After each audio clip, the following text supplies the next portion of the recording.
We didn't escape feudalism. We rebranded it. There are no kings, no castles, no peasants plowing the fields in burlap sacks. And yet, somehow, we've ended up in the same place, bound to something bigger than ourselves, controlled by those we'll never meet, trapped in a system we were born into and told to be grateful for. The names changed, the architecture evolved, but the hierarchy stayed. Because here's the truth. In medieval times, serfs weren't slaves, but they weren't free. They worked someone else's land, lived on borrowed shelter, and owed their labor in exchange for survival. They couldn't walk away. And neither can most of us. We call it capitalism. We call it employment. We call it modern life. But if you look closely, it's just corporate feudalism. This is fog of work, where we tear away the mask of modern labor and name what no one else dares to say. And today, we're not talking about a future threat. We're talking about the system you're already living in. In feudal times, the center of power was the castle. Whoever controlled the land controlled the people. If you wanted safety, food, or a roof over your head, you pledged loyalty to a lord. And in return, you worked their fields, followed their rules, and died in their service. Fast forward to now. The castle became the cubicle. The fields became open-plan offices and Zoom calls. The lord became the corporation. You don't pay tribute in grain anymore. You pay in time. And just like serfs, you don't question it. You show up. You submit. You hope for protection, maybe even a raise. But if the economy shifts, the merger fails, or the algorithm updates, you're gone. No gold watch, no safety net, no apology. Control no longer needs walls or swords. It just needs your paycheck to hit every 2 weeks. It needs you to believe there's no alternative, that this is the deal you signed up for, that 40 hours of obedience is a fair trade for barely surviving. And the worst part? You think you chose this. If you stopped working tomorrow, what would happen? How long until your rent is late, your fridge is empty, your insurance lapses? That's not freedom. That's economic dependency. Modern serfs don't live in mud huts. They live in apartments they don't own, drive cars on loan, and pay off degrees they needed just to apply. Their lives are financed on borrowed time. And every part of that system is designed to keep them working. Like feudal peasants, today's workers don't own the fruits of their labor. You create value, but it's captured by someone else. The profits go to shareholders. The rewards go to executives. You get a raise that barely matches inflation, while the cost of living swallows every dollar you earn. And if you ask for more, they'll say you should be grateful you have a job. But tell me, what's the difference between a man forced to work for bread and one who can't afford to stop working without becoming homeless? The bars are just harder to see now, but they're still there. We were told capitalism defeated feudalism, that history moved forward, that we were finally free. But freedom should mean choices, mobility, ownership. Instead, what we have is debt disguised as opportunity, contracts that bind us, careers that consume us, and lords we never meet pulling the strings from towers we can't enter. In the Middle Ages, the lords ruled by divine right. Today they rule by quarterly earnings reports. The modern lord doesn't swing a sword. He signs severance letters. He automates roles. He charges you rent, interest, convenience fees, and subscriptions just for the right to keep participating in the game. They promised us liberty. What we got was lease to live. Because if you need permission to rest, to breathe, to step away from the grind, you're not free. You're just slightly more comfortable than those already discarded. In feudal times, land was power. Whoever owned the land owned the people who lived on it. Today, land has been replaced by platforms. Amazon, Google, Meta, Apple, Uber. These are the new digital landlords. They own the infrastructure of modern existence. If you're not visible on their platforms, you don't exist. If you're not allowed to participate, you don't earn. And if you challenge them, you're deplatformed, demonetized, or shadow banned. No trial, no recourse, no appeal. We used to talk about owning content, owning customers, owning your time. But the truth is, everything now runs through someone else's pipeline. Even creators, once thought to be free agents, are just tenants. They rent access to algorithms they don't control. They work harder each year for less visibility. And when the rules change, they adapt or vanish. In this world, you don't just pay rent, you are the rent. Feudal vassals swore loyalty to their lords. They pledged service in exchange for protection. But that promise was mutual. You gave fealty, and the Lord defended your life, your family, your land. Today, the pledge still exists. It just comes dressed in HR slogans. Be a culture fit. Live the brand. Act like an owner. You're asked to go above and beyond, to stay late, to care more, to tie your self-worth to the company's mission, and in return, nothing. No protection, no promise, just a vague sense that you should be grateful to be here. Because if the numbers dip, the metrics drop, or the new VP wants a different org chart, you're gone. No severance, no explanation, no defense. This isn't loyalty, it's branding. And branding doesn't bleed. You don't rebel because you've been pacified. They give you espresso machines, yoga rooms, wellness stipends, branded hoodies, and Slack emojis.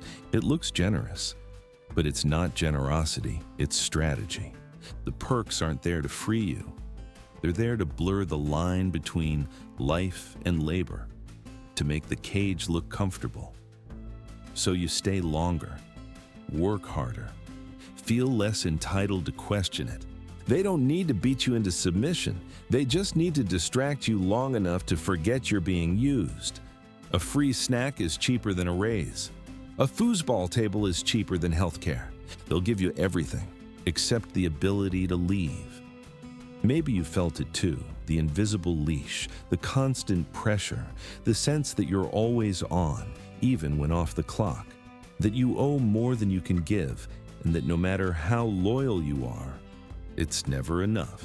If this is hitting a nerve, you're not broken, you're just seeing it clearly. Subscribe to Fog of Work, because the system won't name itself, and we're done pretending it's normal. In the old world, feudal lords used walls, soldiers, and swords to maintain control. Today, control comes wrapped in code. It watches you silently, it doesn't blink. Every key you press, every badge swipe, every unread Slack message, you're tracked, measured, graphed, scored. Your job title might say specialist or analyst, but your real role is a data point. They don't need knights to patrol the field. They have productivity dashboards, biometric scanners, Zoom attendance reports. You don't wear chains, you wear a badge, and it logs your every move. You're not trusted to work, you're programmed to perform. You smile in meetings, you show green on Teams, you hit reply all. Because visibility has replaced value. And here's the twist, they don't even need to threaten you. The system runs on fear you've already internalized. Because once you know they're watching, you watch yourself. Not everyone works inside the gates. Some were promised freedom, control over their time, their income, their life. They became freelancers, gig workers, contractors. They were told they were independent.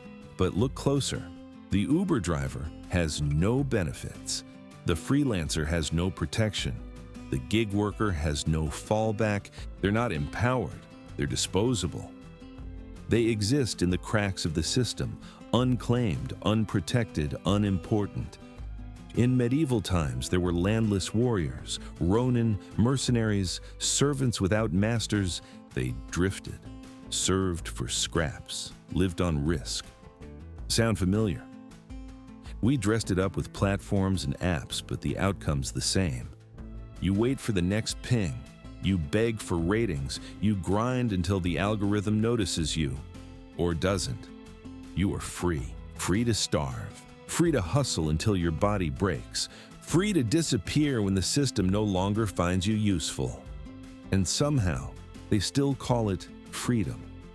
In the old world, the lucky ones inherited land, homes, tools, a place in the world.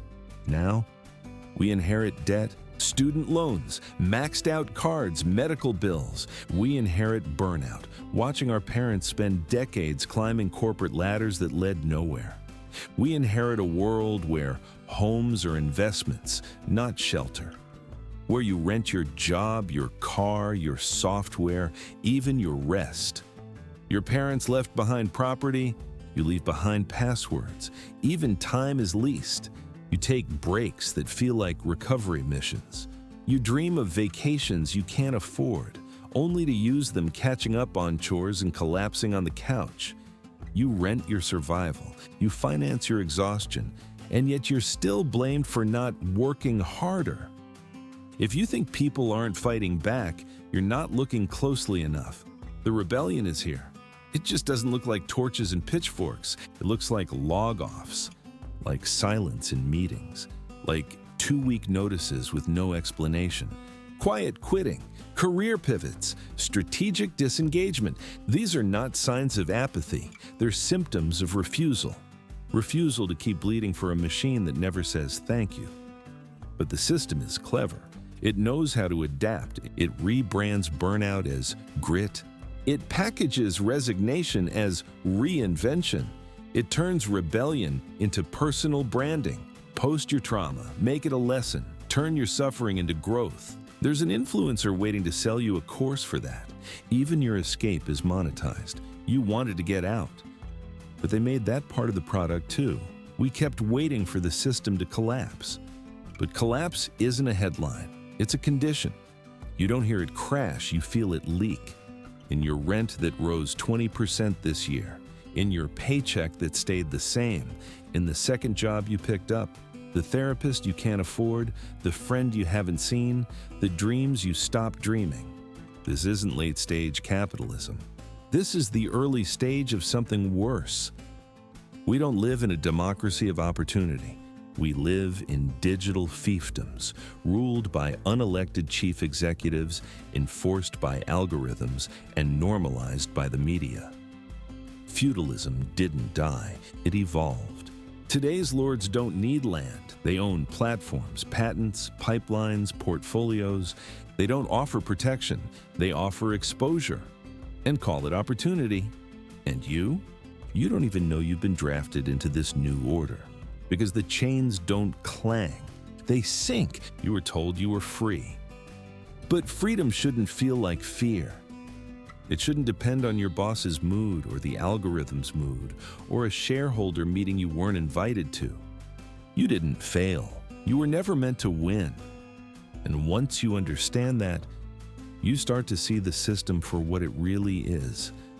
A machine built to extract, a world redesigned for dependency. A new era of corporate feudalism, already in motion, already inside you, already shaping your every decision. But knowledge is leverage, and once you see it, you can't unsee it. This is Fog of Work. If this video cracks something open for you, subscribe and watch more. Share your story in the comments. I always read every one of them, because the only way out is through clarity.